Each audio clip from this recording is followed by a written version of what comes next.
Over my past few years freelancing, I've had these conversations with either other freelancers or my clients to where either when a project came out, everybody was not satisfied, or either the client or the freelancer got like completely ghosted. And for those of you who don't know what ghosted mean, it just means when someone just completely drops off the face of the earth and you don't know what happened to them. Now, as a freelancer and as a business owner who has had to hire out for certain things, I have been on both sides. And I can say almost every single time these things has happened in a project, there were some warning signs that I could have probably paid more attention to, or basically some questions that I could have asked beforehand that would have just made this not happen altogether.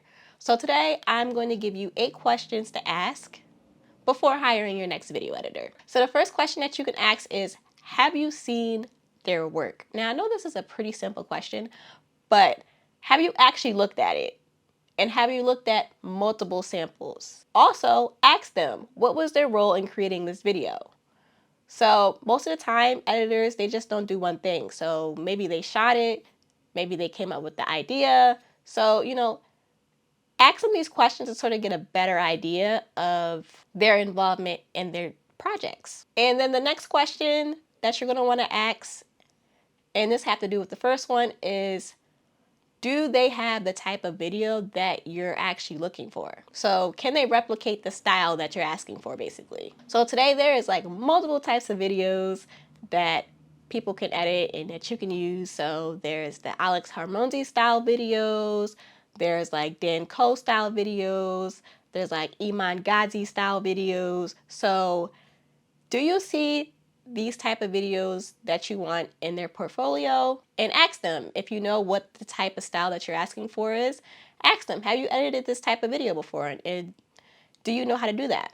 And then once you've seen that they've done the type of video that you're asking for, or maybe they haven't, the next thing you can look for is, do you actually like the style of the type of videos that they edit? So video editors, we are creative. So everybody has their own unique style. So even though they may know how to edit the type of video that you're asking for, their style may be a little different because they may put their own little twist on it. So do you like that? And the next question you want to ask is, do you know what type of results you're looking for in the video?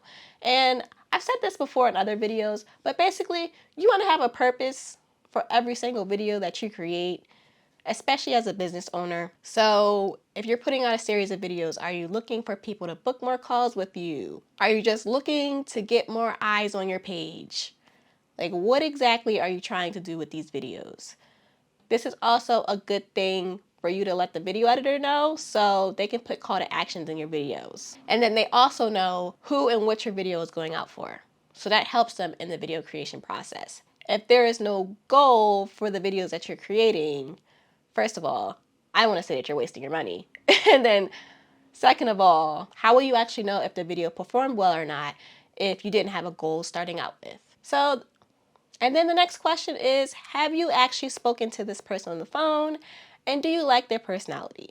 Now, I know that in today's age, it's like super easy to just send people text messages and send people emails and you guys go back and forth that way. But I do recommend you get on the phone with them at least one time. It doesn't have to be every day, but at least one time. I believe that first impressions are everything. And most of the time, when we talk to somebody or we're just meeting somebody for the first time, we know whether we click with them automatically. And we also know when something's off. So having this phone call, it just puts everything more at ease, in my opinion. And then again, also, and I talked about this in another video, you get to tell them exactly what you want, and then they get to tell you their processes and what you can expect from them as a video editor, which is also a really good thing to know before starting a project. The next question that you're going to want to sort of keep in mind is, are they actually excited about this project? The more excited a person is to create a project, the more work and the more effort they're actually going to put into it. If they're not really excited and it's just like, it's just another project, it's not really, you might not get the best results with that. So them being excited about the video project and you also being excited about the video project, it's like, match made in heaven. The next question is, do you want specific software or equipment used for the project? Now, for example, I know for me, I've had clients that they were like, we really want someone who edits the videos on Premiere Pro so we can actually go inside the project.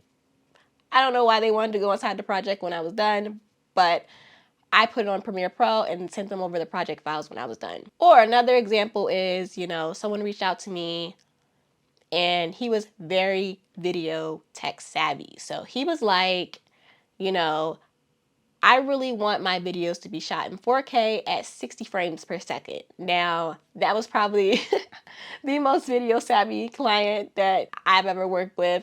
And I was like, okay, this is really cool that you know this information.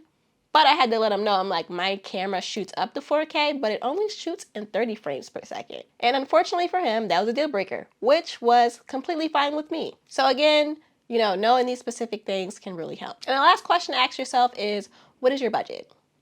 What are you willing to invest into your video projects? Have a certain number in your mind and then think like, is this a deal breaker? Like if it's a little bit over or a little bit under, is that okay with me? I'm actually going to do a video about video editing costs and how people come up with their prices. But yeah, this is definitely something that you want to keep in the back of your head. Now, this is actually a series that I'm doing on how to outsource video editing. So don't forget to subscribe and be on the lookout for the next video.